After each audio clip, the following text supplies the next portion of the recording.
अभी साहब आज दिल्ली दौरे पर हो, मुलाकात हुई है आपकी मनोहर लाल जी से, क्या बातचीत हुई है? मनोहर लाल जी से, क्योंकि बिजली डिपार्टमेंट मेरे पास भी है और मनोहर लाल जी के पास भी है, उससे संबंधित बातचीत हुई है। कई योजनाओं की बातचीत हुई है कि केंद्र के साथ साथ प्रदेश में भी हम उसको लोगों तक फ़ायदा पहुंचा सकें। सर, किस तरीके से फ़ायदा पहुंचेगा? अगर जनता की बात करें, अपने जो है हरियाणा नहीं, बिजली के सिस्टम को सुधारना हमारी प्राथमिकता है और वो सुधारने के लिए हम योजनाएं बना रहे हैं और एक कर भी रहे हैं साथ साथ, ताकि सुदृढ़ हो सिस्टम और लोगों तक निर्विघ्न जो सप्लाई है वो पहुंचाई जा सके। सर, सप्लाई की बात करिए, अभी गांव में किस तरीके की, क्योंकि सर्दी का सीजन चल रहा है, ऐसे में गांव तक किस तरीके से बिजली जो है वो पहुंच रही है? नहीं, सब जगह ठीक पहुंच रही है और पहले ही हमने सारा स्ट्रेंथन कर दिया था। गर्मियों के सीज़न में भी सब जगह ठीक रही है, तो सारा सिस्टम दुरुस्त किया हुआ है। अभी कितनी डिमांड है सर बिजली की और क्या पूर्ति हो पा रही है सही तरीके? नहीं, वो उसमें डिमांड और सप्लाई में कोई दिक्कत नहीं है। सर, क्या कोई और बिजली महकमे की कोई और चुनौती या फिर और कोई योजना जो जिससे कि जनता को लाभ मिल सके? देखिए, हम सब जगह पर जो ट्रांसफार्मर्स हैं वो अपग्रेड कर रहे हैं।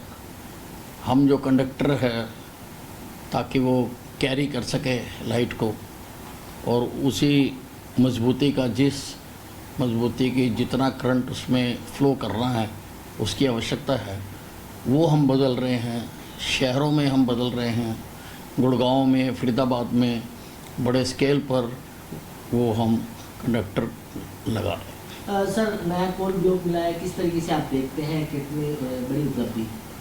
वो देखिए, जब भी कोई नया थर्मल प्लांट लगाया जाता है तो उसके लिए कोल ब्लॉक मैंडेटरी होता है।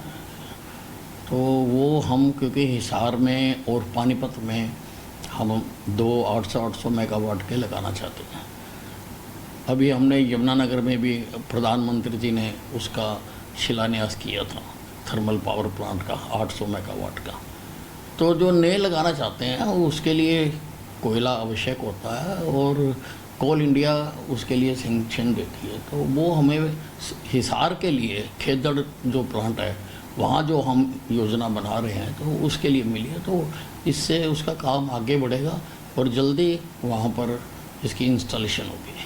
सर, बीजेपी के राष्ट्रीय अध्यक्ष की बात करें, कल नॉमिनेशन है, परसों चुन लिए जाएंगे, परसों वोट ली जाएगी, किस तरीके से देखते हैं एक छोटे से कार्यकर्ता को? देखिए, सारे देश में जितनी भी राजनीतिक पार्टियां हैं उसमें से केवल भारतीय जनता पार्टी ऐसी पार्टी है जिसमें विधिवत प्रजातांत्रिक तरीके से चुनाव होता है। बाकी तो सारी खानदानी पार्टियां हैं। पिता बनेगा, पिता के बाद उसका पुत्र बनेगा, उसके बाद उसका पुत्र बनेगा। बाकी सारी खानदानी पार्टियां हैं, उनमें डेमोक्रेसी नहीं है। और जिन पार्टियों के अंदर इंटरनल डेमोक्रेसी नहीं है वो देश की डेमोक्रेसी की भी रक्षा नहीं कर सकते। केवल भारतीय जनता पार्टी में निचले स्तर से पहले वार्डों के चुनाव होते हैं, फिर मंडल का चुनाव होता है, फिर जिले का चुनाव होता है, फिर प्रदेश का चुनाव होता है और फिर वो जो चुनकर आते हैं वो राष्ट्रीय अध्यक्ष चुनते हैं। ये केवल भारतीय जनता पार्टी में है, बाकी पार्टियों में नहीं। सर, अभी तक पहले सवाल खड़े होते थे कि कांग्रेस का संगठन नहीं बन पाया है, लेकिन अब हरियाणा बीजेपी का सवाल खड़े होते हैं कि अभी तक संगठन नहीं बन पाया है। किस तरीके से देखते हैं कि कब तक ये संगठन जो है? देखिए, ऐसा, ये सारी प्रक्रिया सब जगह पे पूरी होती है और जो सारे होने के बाद ही राष्ट्रीय चुनाव होता है सारी प्रदेशों में।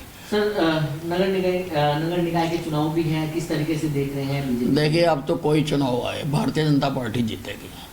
आप देखिए, हरियाणा से ये सिलसिला शुरू हुआ था, हरियाणा जीते, फिर दिल्ली जीते, बिहार जीते, अब बीएमसी जीते, फिर बंगाल जीतेंगे, तो चुनाव कहीं भी होगा, क्योंकि हिंदुस्तान की जनता को ये समझ आ गया कि काम करने वाली यही एक पार्टी है, भारतीय जनता पार्टी है। और नरेंद्र मोदी जी ने जो चुनाव का, पार्टियों का जो चेहरा था, वो उन्होंने बदल दिया। जैसा पहले दूसरी पार्टियों में होता था, आते थे, वादे करते थे, नारे देते थे, कभी गरीबी हटाओ का, कभी कोई देते थे और वोटें लेके चले जाते थे। मोदी जी ने उसको पीछे कर दिया।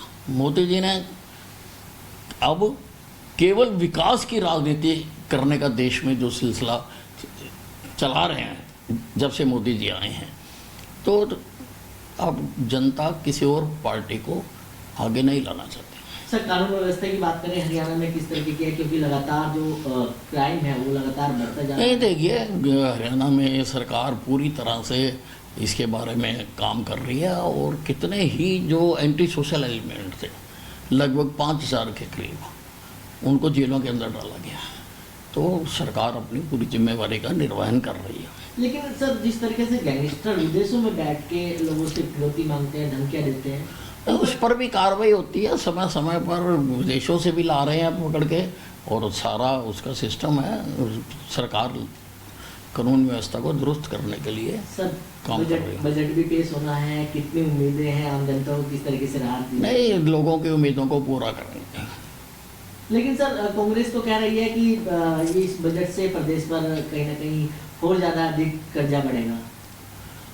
नहीं, कांग्रेस ने क्या राजनीति छोड़ के ज्योतिषी की दुकान खोल ली है? उनको कैसे पता? हम बना रहे हैं, सारों उसकी राय ले रहे हैं, सब जगह से, सारे डिपार्टमेंटों की मुख्यमंत्री जी खुद मीटिंगें ले रहे हैं, और हम बहुत जो मजबूत बजट पेश करें। हमसे जुड़े रहने के लिए हमारे YouTube चैनल को सब्सक्राइब करें और नई वीडियो की नोटिफिकेशन के लिए बेल आइकॉन को दबाएं।